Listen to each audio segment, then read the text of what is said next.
Kuya Jesus, sa iyong pag-akyat sa langit, habilin mo'y aming susundin.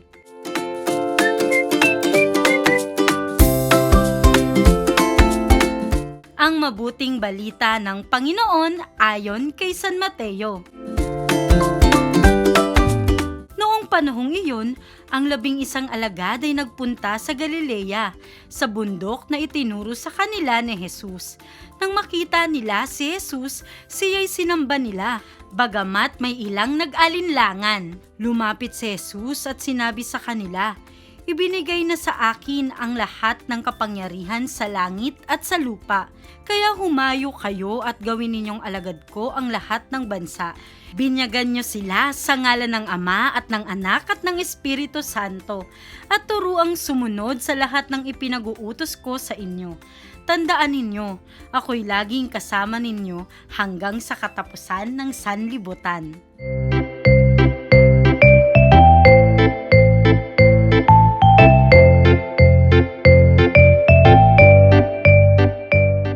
Mga bata, madalas tayong nakaririnig ng mga paalala o habilin ng ating mga magulang. Tulad halimbawa kapag aalis ng bahay o papasok sa school, sinasabihan nila kayo na mag-ingat at mag-aral ng mabuti. At sa bahay naman ay sinasabihan na huwag makikipag-away sa kapatid, magtulungan sa mga gawaing bahay at magbigayan. Ang mga paalala at habilin nilang ito ay para sa ating kabutihan at kaligtasan. Sa ating ebanghelyo sa araw na ito, si Kuya Jesus man ay naghabilin din sa kanyang mga alagad. Naghahabilin si Kuya Jesus sapagkat ito na ang huling pagkakataon na makakasama niya sila, sapagkat siya ay aakyat na sa langit sa piling ng Ama. Tama ang inyong narinig, si Kuya Jesus ay umakyat sa langit. Ito ay nangyari 40 araw pagkatapos ng kanyang muling pagkabuhay. At ngayong araw mga bata ay pinagdiriwang natin ang dakilang kapistahan ng pag-akyat ng Panginoon sa langit. Ang pag-akyat ni Kuya Jesus ay tanda ng kanyang tiyak na pagpasok sa kalangitan ng Diyos, na mula rito siya ay babalik. Si Kuya Jesus bilang pinuno ng simbahan ay nauuna sa atin sa maluwalhating kaharian ng Ama, upang tayo ay mabuhay na may pag-asa na balang araw ay makakasama siya magpakailanman. Si Kuya Jesus, upang tayo ay iligtas, ay hindi lang naghirap at namatay, siya rin ay muling nabuhay at umakyat sa langit, upang tayo ay sumampalataya sa Kanya. Tulad niya ay makasama niya rin tayo sa kaharian ng Diyos Ama sa langit. Para sa ating kapakanan at kabutihan, bago siya lumisan ay may habilin siya para sa ating lahat.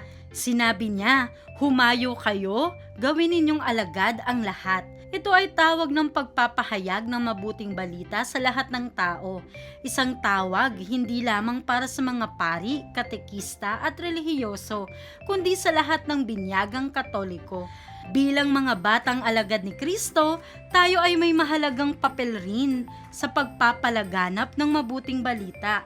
Ang ating pananampalataya ay hindi dapat manatili lamang sa loob ng ating puso, kundi dapat itong makita sa ating mga sinasabi, kinikilos at pag-uugali.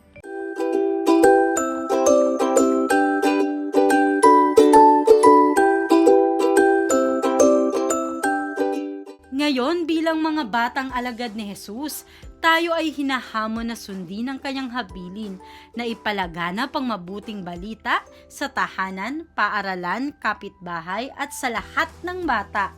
Paano? Una, maging mabuting halimbawa sa iba. Ang pagpapakita ng mabuting ugali o halimbawa ang isa sa pinakamabisang paraan para maipahayag natin ang mabuting balita sa iba, lalo na sa mga batang katulad ninyo.